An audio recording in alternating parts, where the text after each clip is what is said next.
We do ask that everyone do turn their cameras on, please.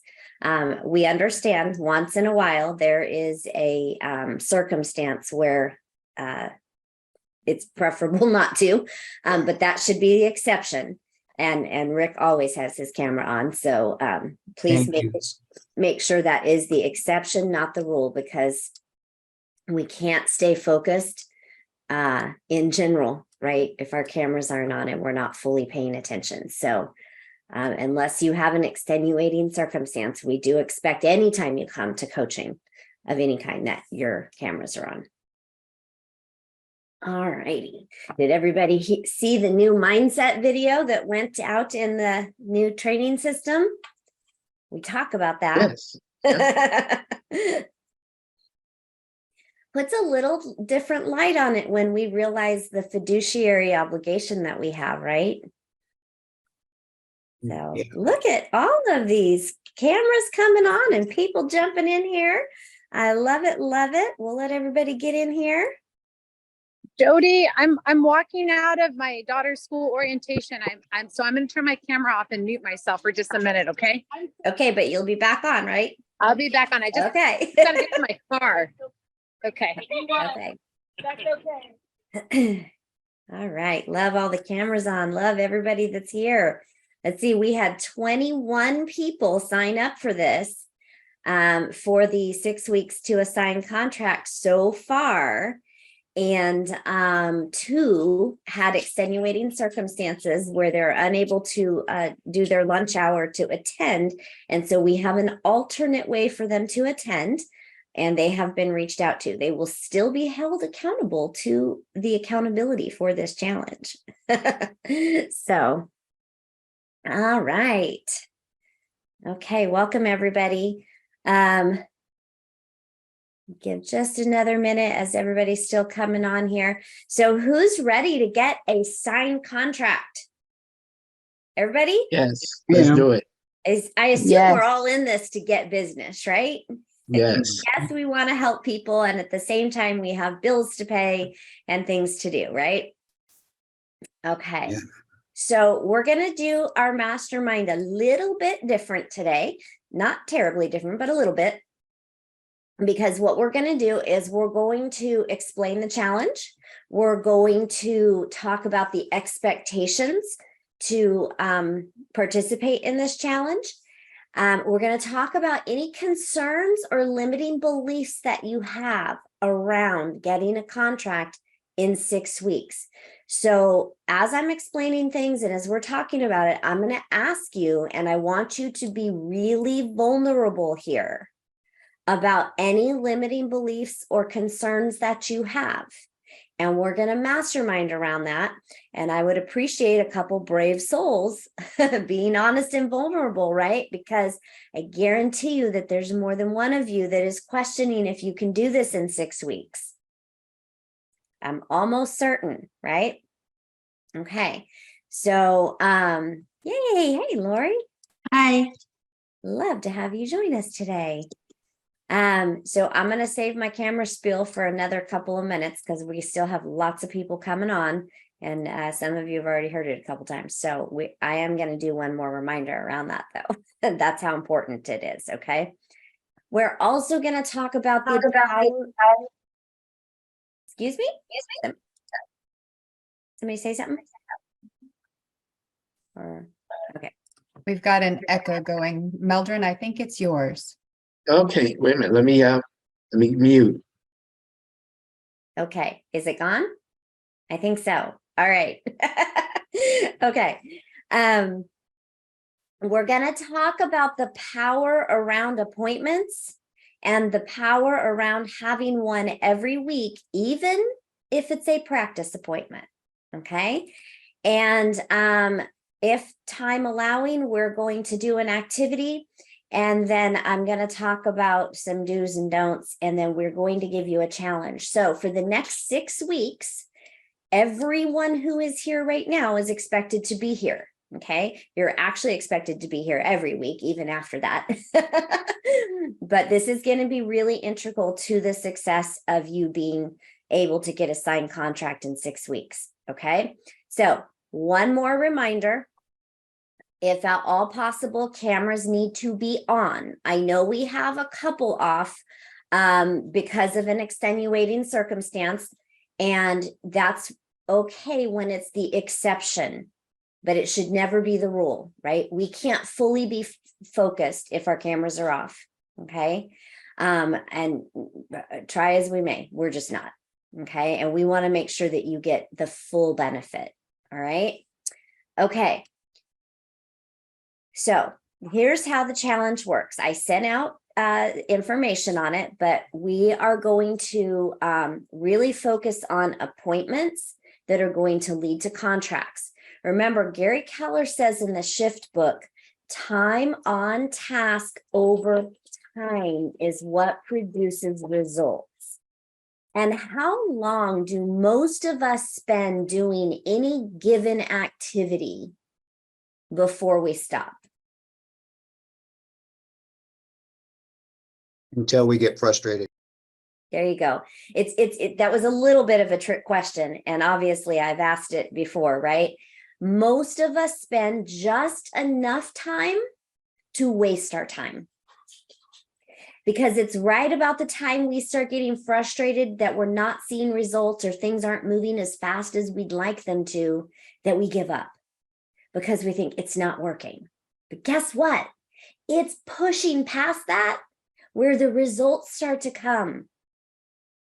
So when you start to feel frustrated or, oh my gosh, this isn't working, don't give up, because that means you're almost there. Okay, it's been proven time and time again. And I'm going to show you some statistics really quickly about that. Some of you may have seen these and some of you may not have. How often do you guys all see the sales statistics on the screen? Okay, this is really important information for you to take in. 48% of salespeople never follow up with a prospect. Think about that. Is there anyone on this call, and you don't have to tell on yourself, but answer this honestly in your head. Have you ever done an open house and didn't follow up on all the leads? It doesn't matter the reason. It doesn't matter if you were nervous to call. It doesn't matter the reason. Have you ever done an open house, done an internet ad or anything and not followed up on the leads? And if that's the case, you fall into the 48% of people that don't even follow up on the lead. 25% of people make a second contact and stop. So most people will follow up with their leads at their open house and their leads from a Facebook ad, but they call them a second time and they don't get an answer. And then the limited thinking starts setting in. Oh my goodness, this is the second time they didn't answer me. I don't want to bug them. I don't want to call them again. Sound familiar? And if we make it past 2 to 3, congratulations, because you're among only 12% of people that do that. And so you might have made it to 3 before that limiting belief starts setting in. Only 10% of salespeople make more than 3 contacts. But let's keep going. 2% of sales are made on the first contact. 2%. That's it. 3% on the second contact. 5% on the third contact. So you've lost out on 95% of your business by giving up after 3 times. 10% are made on the 4th, but 80% of sales are made on the 5th to the 12th contact. And I'm going to update that because real estate statistics state that 80% of sales are made on the 8th to the 15th. But be honest with yourself when I ask you, how many times do you follow up? Because if you're one of those that falls into the I follow up 3 times and no, I don't want to bug them. You're losing out on your business. If they gave you a phone number and they gave you an email and they approached you, whether it be an open house sign-in sheet, they clicked on an internet ad, they called you, they text you, they were referred to you, they want to do business. Maybe not today, right? How many of you have gotten a text message and thought, oh yeah, I need to get back to them, but I can't right now because I'm in a Zoom meeting or whatever other reason, right? The day goes by, you get 20 other text messages and it gets lost in a sea of text messages. And a week later, you remember, oh my gosh, I never messaged that person back. People answer the phone and respond to the text when they're ready. And we have multiple experiences of sometimes it's months that go by, but they reach out. But do you know why they reach out and do business with you even weeks and months later? That is a question to you. Because we keep calling. That's right. Yep, they're That's- ready and you've made yourself familiar. That's right. You've kept yourself top of mind. But if you don't continue to reach out, send those texts, leave those voicemails, even if it seems that they're ignoring you, they're not going to call you when they're ready.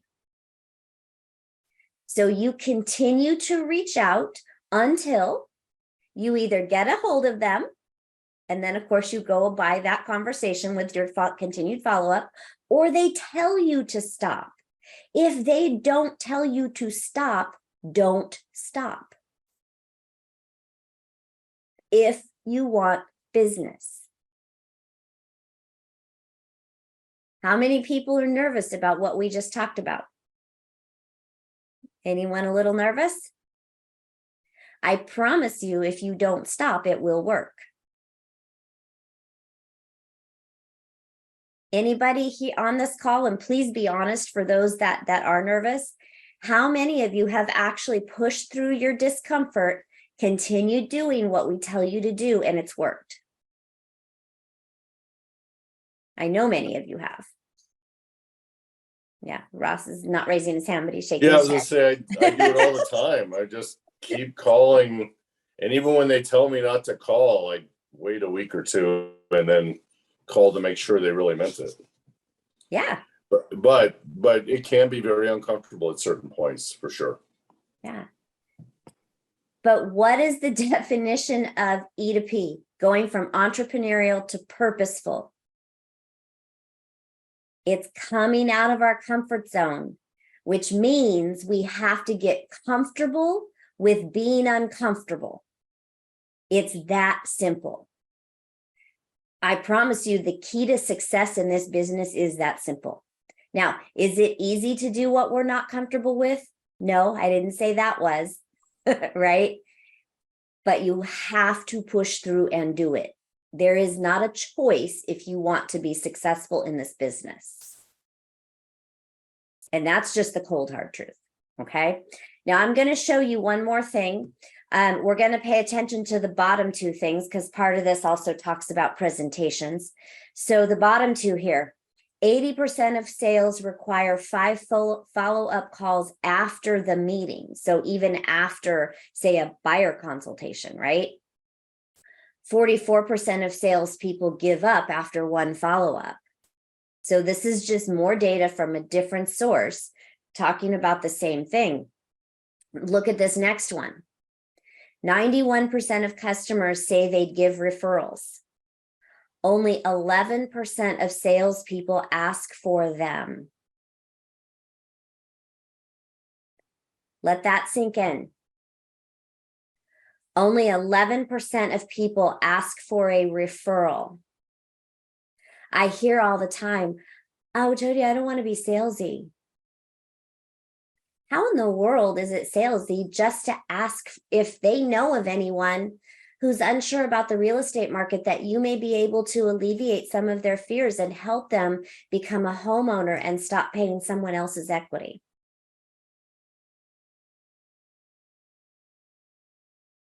I can't make you not be afraid to do it because I understand that, but you must start doing it. You've got to get out of your own head.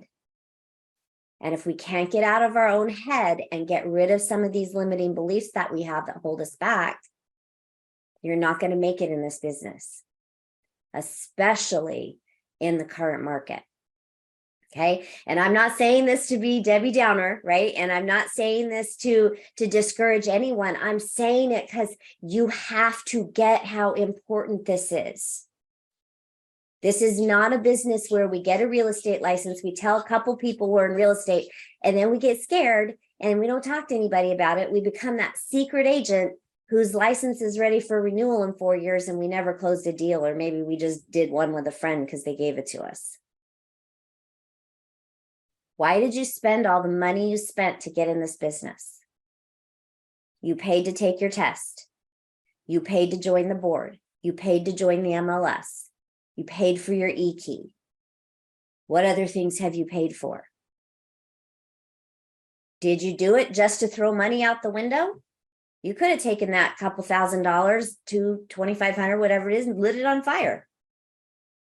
Essentially, if you're not going to get comfortable with being uncomfortable and do what needs to be done, you should have just threw away that money. Did anybody get in this business to throw away money? Okay.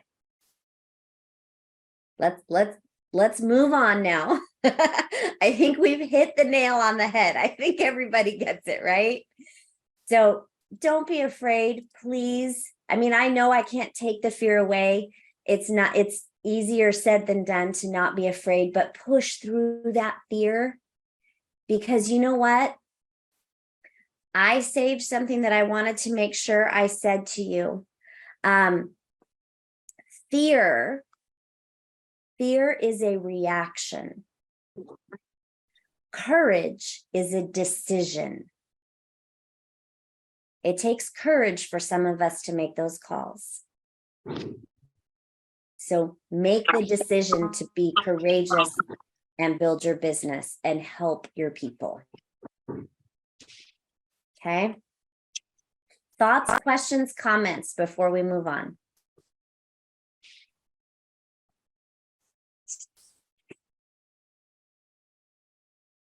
You're all very quiet. Okay. So we're here to make this work. We're here to get 6 contracts, or well, yeah, let's get 6, right? But we're here to get at least one, at least. Remember, we're not limiting you, at least one in the next 6 weeks.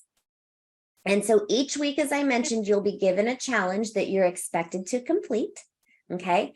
Each week you need to attend this mastermind. You need to turn in, I am doing a special tracking sheet for this challenge that will be sent out to you via command every single week before this, that you need to click the link and just answer the questions real quick. Okay. Yes, it's one more thing to do, and it's to keep you committed and on track. Okay. I promise it will take you 2 minutes or less. Okay. Be willing to stretch beyond your comfort zone. I think we've covered that. Here's the thing. You need to set one appointment per week. You must have one appointment per week to qualify to win any of our prizes. And now I know you're thinking, but Jodi, what if I've done everything? I've called everybody. I've done everything I can. I just couldn't get an appointment this week. Anybody worried about that? Everybody can get an appointment.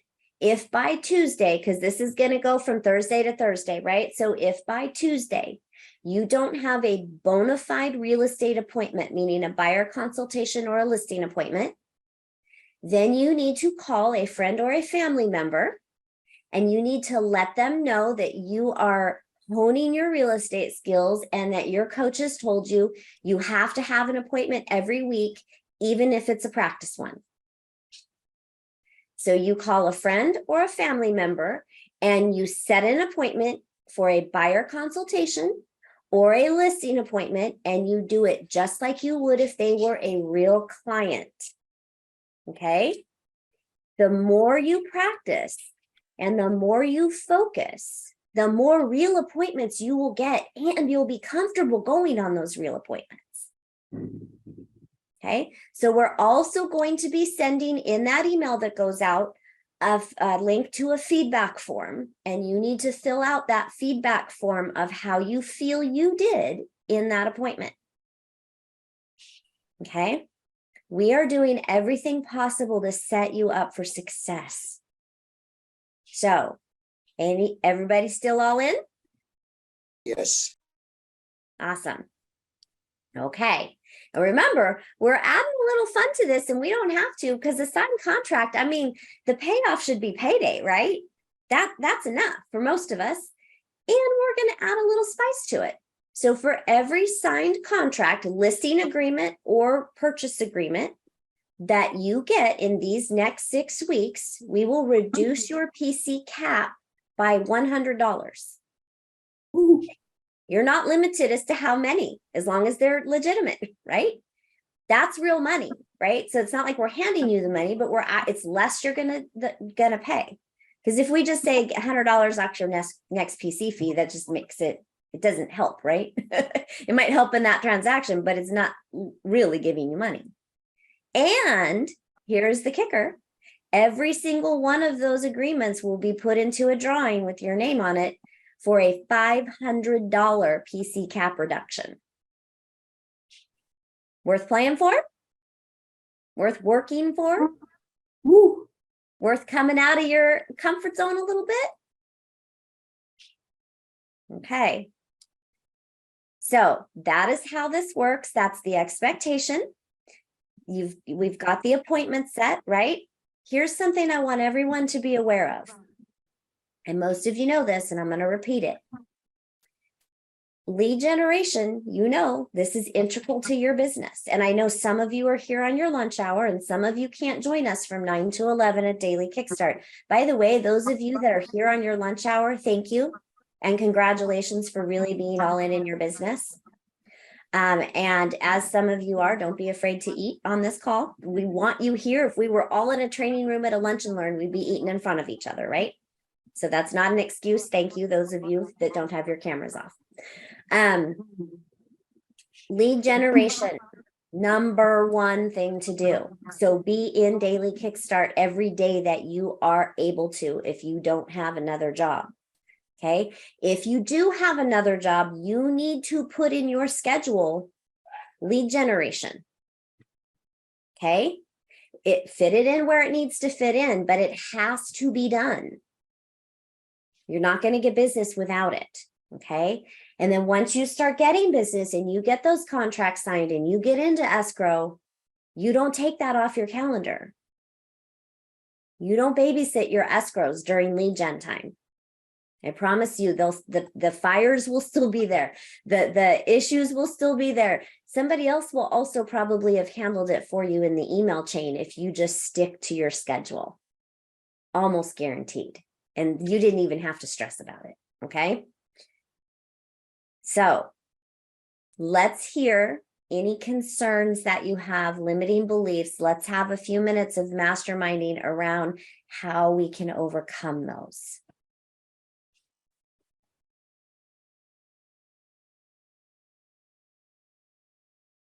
I have one. Okay. I've been in this for close to 2 years now. Oh God. And it took me this long to figure out exactly what one of the root of my fear of reaching out to acquaintances as opposed to close friends or strangers. I am afraid that they're not going to take me seriously. Tell us a little bit more about that. What is causing that fear? Well, for me personally, I was a stay-at-home mom for 20 years. So I feel like most people know me as the soccer mom, the PTA president, the one that brings the cupcakes and all that sort of thing. And so I worry that they're going to think, well, she doesn't have the brains to do this right, or This is just a hobby. She's just looking to fill her time because her kids are off, doing their own thing now. So it has only been in the last few days that it has finally dawned on me exactly why those calls are so hard to make. I love that you shared that and that you had that breakthrough, because I know we've been talking about that for a while, right? And sometimes we don't know always what's holding us back. So I have some thoughts, but before I give my thoughts, who has something that they would like to share that might help Emily with that limiting belief? Well, Emily, if I could add this, because my wife has a similar situation, but I will tell you, when I used to hire salespeople, some of the best ones I ever hired in over a 30-year span were ex-stay-at-home moms whose children are much older, because of just how they had to learn how to schedule their time, how they had to learn how to talk to people, how they had to learn. Believe me, that's a much harder job than a lot of jobs that are out there, hands down. So just the skills that come from that are just stunning. Ross, thank you so much. That's exactly what I was thinking. And I love that you said that. And coming from, the corporate world and being in management and hiring people, that carries a lot of weight. And Emily, I hope you heard that loud and clear, because as a stay-at-home mom, that is the most important, hardest job there is, right? And let me tell you, moms are great negotiators. And negotiating is part of our business, right? So if you've had a 2-year-old or a teenager, I guarantee you're a pro negotiator, right? Everybody knows that 2-year-olds and teenagers, that's what they do.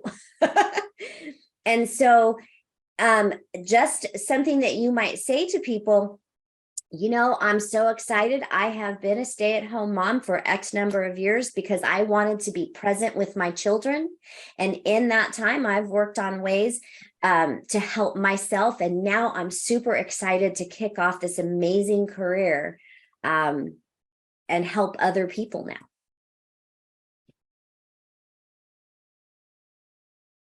I can say something. I'm not sure if you can hear me. Yes, we can. Okay, great.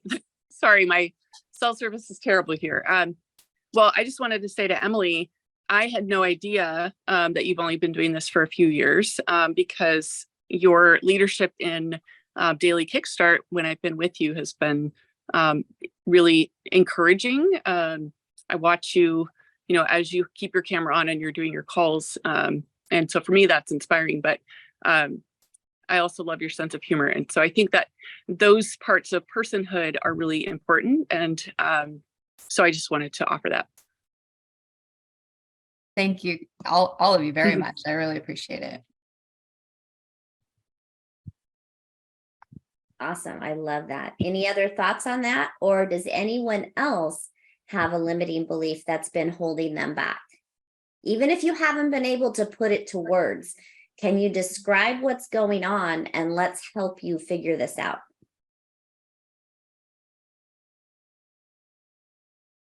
I have one. Okay. Mine is that I feel like some people might not take me serious because I'm too young, and they might look at me as inexperienced, or that they could choose a better realtor who's been in the game for longer than I have. And sometimes when I'm doing open house, I'll stand at the door waiting for people, and I'll just see them drive by, and then they'll look at me, and I feel like they won't come in because they see me like, oh, this young person is doing open house, and it's not who I expected it to be. Okay. And that's common, by the way, Sebastian. And we have coached many a very young person in this business who is very successful. And I can give you examples of people you probably know. Okay. But before we go there, who has something that they would like to help Sebastian out with? I do. Okay. Let me turn my camera on. Hi, Sebastian. I just want to let you know that I appreciate the young people in the industry because I feel like they're kind of more up on technology and what's going on in today's market. And young people, they want to buy houses too. So I think you're a little more relatable than I am a lot of times. So keep it up. Love that. Thank you. Yeah, I think you actually have an incredible tech advantage. So much is done online now that if you're doing a listing, I would think that homeowners probably my age would think that you would be exceptionally good at getting our houses marketed online.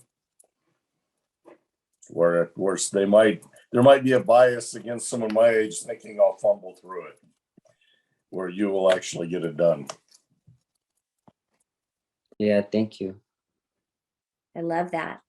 And part of that is you've heard the phrase fake it till you make it, right? I see your hand, Kyle, just one moment. So fake it till you make it. Now, let me be clear. That does not mean lie. Okay. Never, ever, ever. We always are honest, right? But what you can fake until you really start to gain it is confidence, right? So you go in there confident. Part of what helps us be confident, and this is just tidbits for anyone. I haven't seen you at open houses. I don't know how you're dressing or anything like that. So please know that this is information to help you. When you're at an open house, especially if you're younger, make sure that you are dressed professionally. Okay. Slacks, button shirt, collared shirt. You don't have to wear a tie. You don't have to wear a suit jacket, but make sure that you're dressed professionally. Hair is neatly done. And Sebastian, I'm sure you do these things, but these things are important how we look. And sometimes the younger generation, even in professional settings, don't really look very professional. And so that is what will hinder you more than anything else. So give some thought to that. Like I said, this is not picking on you. I don't know how you dress when you do those things. It's just definite food for thought, because that is the one thing, no matter our age, that will hinder people from wanting to work with us if we don't look professional. So we don't have to wear suits and ties and dresses and all that anymore like we did years ago in the profession, but we do need to look professional. Okay. So that means, hair done and proper clothing and not torn jeans, not shorts, not, things like that. If you're doing a home inspection in 110-degree weather, maybe you're wearing some nice shorts. But when we're doing open houses and we're showing property to people or meeting people for the first time, really all of us give attention to what our appearance is, because that'll be the number one turnoff before anything else. Kyle, you had your hand up. Yeah, Sebastian, I'm a bit of a younger agent too. And when I held my open house, I was very happy with how the people responded to me. And I think one thing that set me up good was I did a lot of research, or as much as I thought I could, on like the house itself. So just being able to like act above your age, even if that's a possibility. Like some people really like younger agents because we really would try hard and we're really like, we want to help people as much as we can. And some people will gravitate towards that, as opposed to like some other agents who have lots of other clients and can't give them quite as much personal attention. Kind of like just a way to set ourselves apart from everyone else. Love that. Thank Thank you you, for sharing. Kyle. This, guys, this is what this is supposed to be about. Everybody helping everybody, because we all have those things that hold us back, and somebody else has had experience in it, right?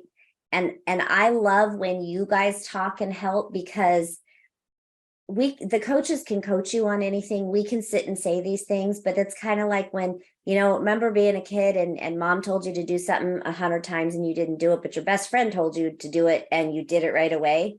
Okay. It's the same thing sometimes, right? You want to hear from other people. You want to know that other people, your peers, are going through the same thing. And Sebastian, you're in Tulare County, right? Does the name Yalis or Hal Souza ring a bell? Hal Souza, yes, definitely. He was a very young whippersnapper when he started, and he looked younger than he was. Oh, he looks very young still. So that's just one name to throw out, and I intentionally threw that name out. There's some other names I could throw out. Owen Schwagerly at the Central Coast, if anybody knows who he is.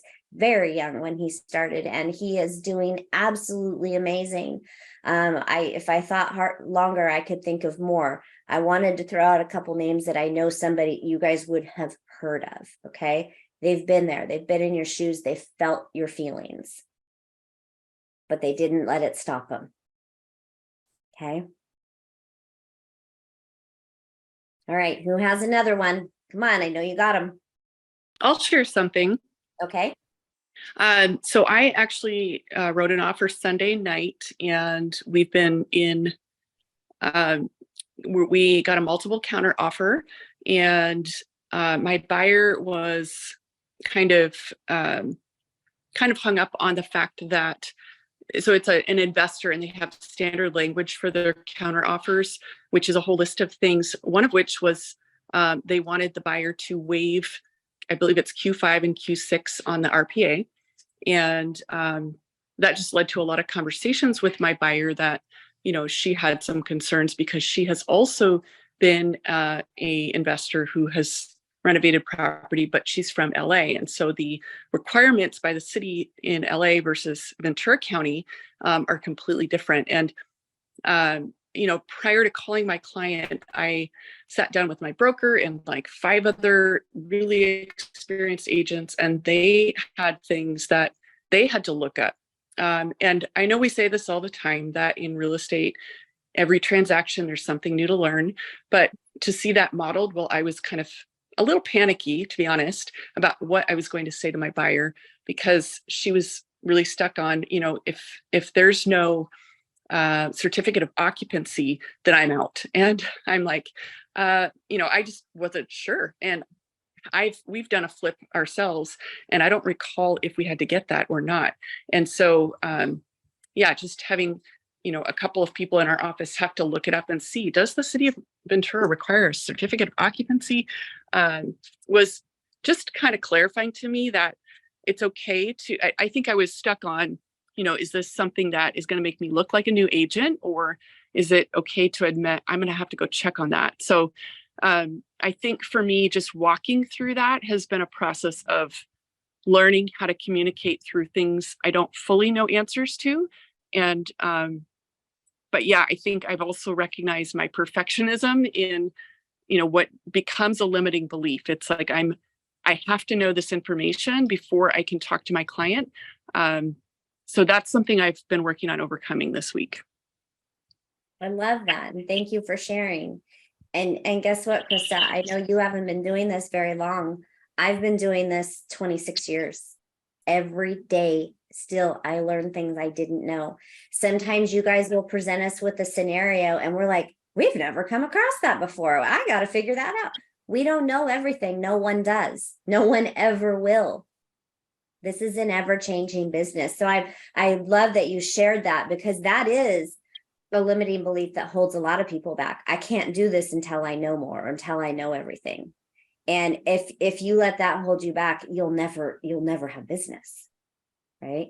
And so I'm glad that you were able to see that even brokers and people that have been around for a while had to look things up, had to figure things out. We all do.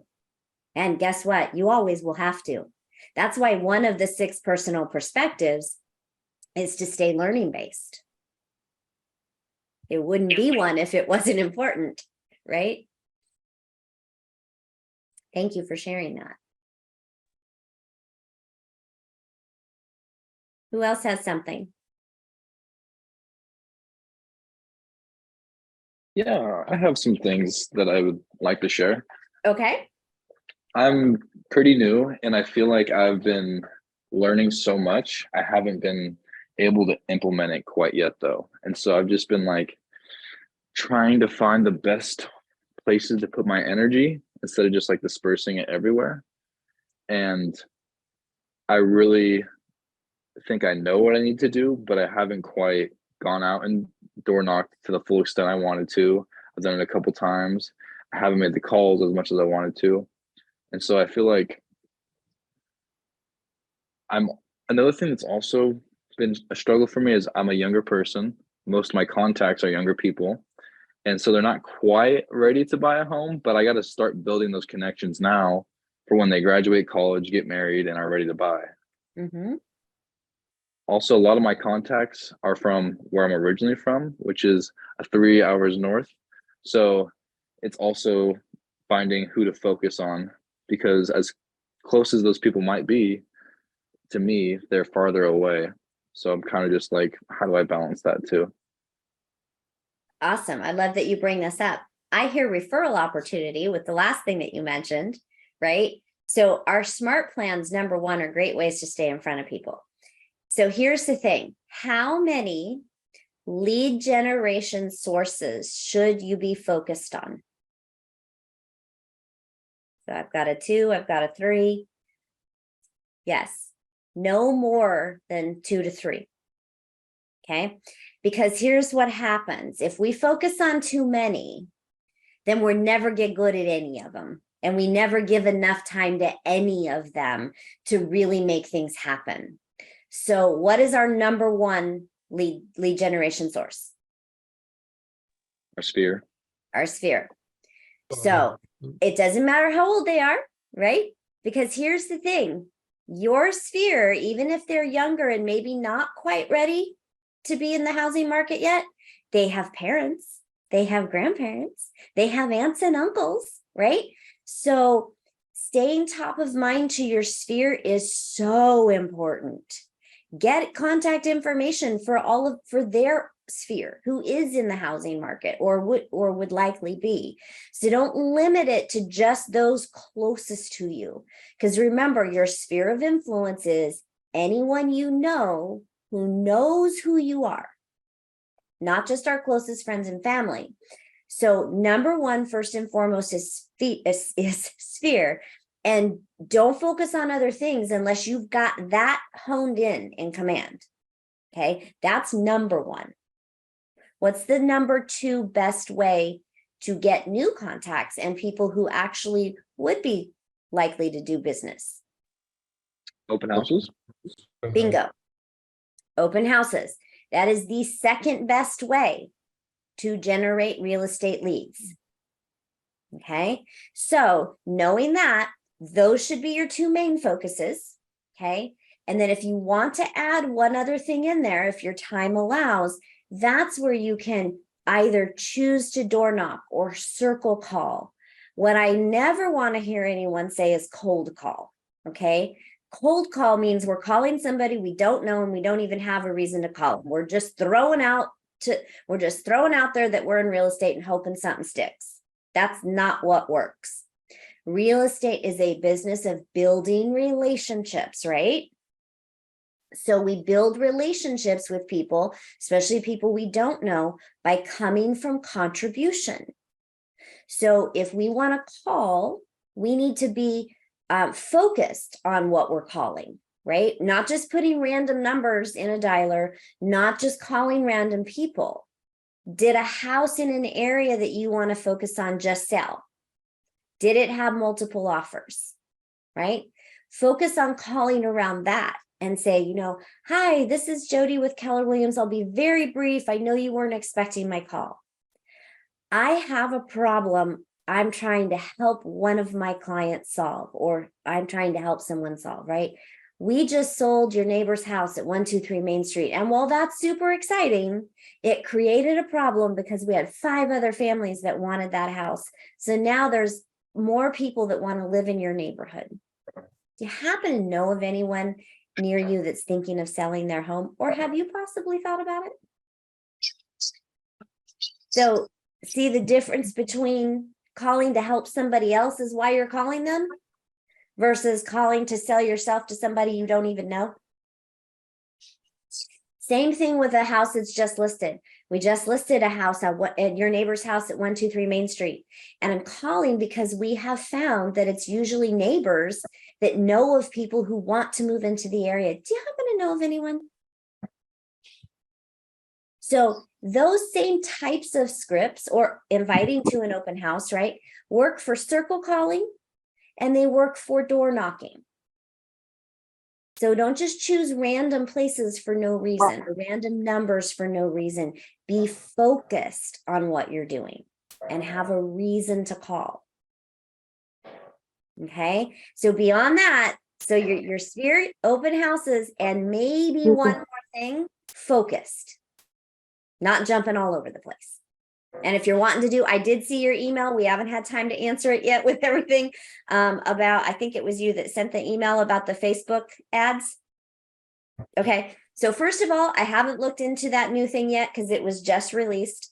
But I will quickly say you can save a photo on your computer and upload it into your My Assets portion in design. So you can do that workaround. You might want to look more into that or provide some detail about how to do that, because if you just save it to your desktop, it's like, we don't accept this file type. It's not big enough. There's a whole bunch of things that Well, you'll command have will to, not okay, take so it. here's what you'll need to do. You'll need to look in command for the help section. Or go to answers.kw.command or one of Marty Miller's videos, because he'll give direction on that. Wendy? I was just going to say, Kyle, I just did a paid ad here a while ago, and I understand what you're talking about with the upload, but in the Ignite videos that we have, that we do, Bethany has a really good, or Brittany, I'm sorry, I have a sister-in-law, Bethany. Brittany has a really good video on step-by-step how to upload those and how to do the paid ad itself. So when you go in there, it'll ask you like to pick one that's already in your command, or it'll say upload, I think it's from the outside or something like that. You click that one, and then it should drop down your download menu, and possibly you might not have your photograph. I'm sure you do, but it might not be where it needs to be in order for it to be downloaded on your computer. But and now that I talked about that, I wanted to talk about my limiting belief, if no one minds. Okay, yes, please. And real fast though, Kyle, you can go to our YouTube page to find the video also that Wendy's talking Just about. sleep, Phoenix. Okay. Fix a sleep. Just to put a pin in that or to finish, button that up. Okay. Okay, Wendy, go ahead. Okay, so a couple of things. I had a huge limiting belief that I am a time factor for me is really hard because I don't have a lot of time. It is true, but I've also found a way to work around it and not to let it limit me. So what I've done is the Facebook ads, and I've also done mailers because I can't get out and door knock. That's not going to be a reality for me. And I know that I don't have a lot of time to be out physically because I'm at my desk a lot. So this way these paid ads and mailers will help do the work for me. And I've already gotten responses, so it's working well. So I just wanted to throw that out there. And I'm pretty excited about it. I love that you shared that. And thank you, Wendy, for sharing that too, because I know there's some others on here that have time constraints and are concerned about that. Ads do work. They really do. And you'll get the leads. You'll be alerted through command. And so kind of going back into even what Kyle was saying. So if you're choosing to do that, maybe you're not circle calling for a while, right? Because you want to make sure that you're following up on those leads, because that's kind of what we talked about earlier with the follow-up and the sales. We've got to be able to do that. Right. Yeah. And then also with Kyle was mentioning not knowing a lot of people because he's not from here. I have the same experience.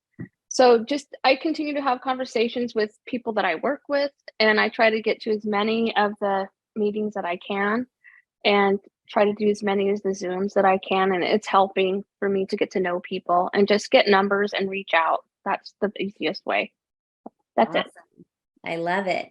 Thank you for sharing that. And I love, Wendy, I've seen you come a long way since you started with us. And well, because if I can share, since you kind of already did, is in the beginning, you didn't come to very many things, right? Because of your schedule, and you weren't as plugged in because of your schedule. And then you started realizing how important it is to be plugged in, and you've been doing it, and we see that, and things will start to happen for you. And I love that you're not letting those things hold you back anymore. Thank you, Jodi. It's been a really trying time. I realize I just have to go at my own pace and weed out what isn't working for me right now, and just focus on, like you say, a couple of things. So yeah. Thank you. Because there's no right or wrong. Well, there are best practices. Oh, and I have a listing appointment now. I know, I'm pretty excited. Congratulations. It's taken a while, but Congratulations. but So go I'll get that there. contract signed. Right? Sunday, we'll see. Hopefully. Awesome. Yeah, you guys, there's so many different ways to do this, right? We do teach you and coach you to best practices, but it doesn't mean it's the only way to do things. Sometimes we have to think outside of the box. Those of you that have other jobs, I see a few of you on the call. Do you have commutes to work? Does it take you longer than 10 minutes to get to work? Make a phone call safely, hands-free, right? Not unsafely. Make a phone call on your drive to work to your sphere. Make one phone call on your lunch hour. Make one phone call on your drive home. If best practice for a full-time agent to really get their business going is 10 contacts per day, if you make one call on the way, one call at lunch, one call on the way home, that's 3, right? Now you only have to figure out 7 more. Do you go to the grocery store on the way home? Go to the grocery store with the intention of talking to one person. Maybe it's the person checking you out. Maybe it's the person in the produce aisle putting the produce out. Maybe it's the person that helps you to your car with the groceries. Do they still do that? Whatever the case may be, do your errands with the intent to talk to one person about real estate and get their contact information so that you can send them information on their neighborhood. Think outside the box. So stop thinking, I work all day, I'm so tired, I don't have time to do this when I get home. What can you do? Think about what you can do versus what you can't do. It will make a difference, I guarantee it.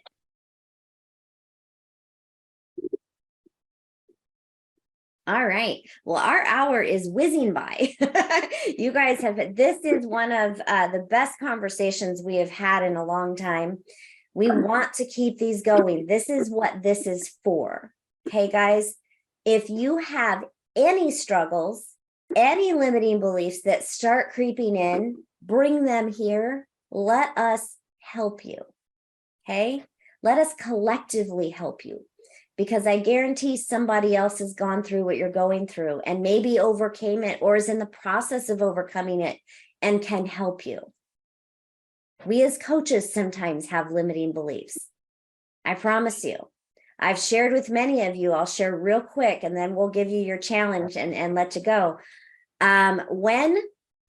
Before COVID hit, some of you might have heard me say this, before COVID hit, I had a huge limiting belief around some kind of a virtual thing. We didn't really know what Zoom was yet, but we had this thing called, Lori, was it Ring Central?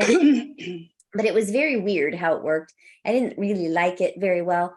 And I remember Lori was one of the ones that asked, would it be okay if we used that for some of our group coaching instead of having to drive into the office? And I was like, I'll think about it. I don't know.